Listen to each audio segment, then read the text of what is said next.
13వ తారీఖు నాడు పార్లమెంట్ ఎన్నికల సందర్భంగా ఒక జిల్లా కాంగ్రెస్ పార్టీ మేడ్చల్ మల్కాజ్గిరి జిల్లా కాంగ్రెస్ పార్టీ అధ్యక్షుడిగా ఒక పిలుపునిస్తా ఉన్నాం. మేడ్చల్ జిల్లాలో మల్కాజ్గిరి పార్లమెంట్లో మనం ఒక అసెంబ్లీ కూడా గెలుచుకోలేకపోయినాం. మరి ప్రభుత్వం కాంగ్రెస్ ప్రభుత్వం ఉంది.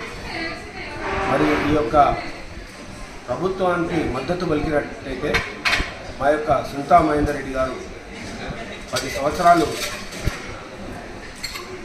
జిల్లా పరిషత్ చైర్మన్గా ఉమ్మడి రంగారెడ్డి జిల్లాకు చేయడం జరిగింది.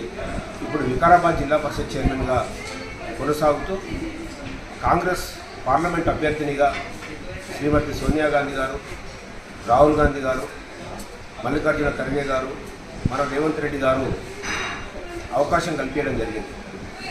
కాబట్టి ఉన్నటువంటి ప్రతి ఓటర్ మహాశయులు, ప్రతి కాంగ్రెస్ కార్యకర్త అందరూ కూడా కాంగ్రెస్ పార్టీ ఇచ్చినటువంటి 6 గ్యారెంటీలతో పాటు మన దేశంలో ఉన్నటువంటి కాంగ్రెస్ పార్టీ రాహుల్ గాంధీ గారు పాంచ్ న్యాయ పేరుతో ప్రజలకు మంచి చేయాలనే ఉద్దేశంతో తీసుకున్నటువంటి కార్యక్రమాలకు అందరూ మద్దతు పలికి మరి మంచి కుటుంబం రాజకీయ నేపథ్యం ఉన్నటువంటి సునీతా మహేందర్ రెడ్డి గారిని పెద్ద మెజార్టీతో గెలిపించి చేతి గుర్తు మీద ఓటేయాలని, రేవంత్ రెడ్డి గారు మన ముఖ్యమంత్రి 5 సంవత్సరాలు బ్రహ్మాండంగా ప్రజలకు, యువకులకు, బడుగు బలహీన వర్గాలకు అందరికీ సేవ చేయాలంటే ముఖ్యంగా మన పార్లమెంట్ నియోజకవర్గం రేవంత్ రెడ్డి గారి నియోజకవర్గం, దీన్ని తప్పకుండా గెలిపించాలని ప్రతి కార్యకర్తకు అదేవిధంగా ప్రజలకందరూ కూడా పిలుపునిస్తూ ఇట్లు మీ సింగిరెడ్డి హరివర్ధన్ రెడ్డి, మేడ్చల్ జిల్లా కాంగ్రెస్ పార్టీ అధ్యక్షుడు.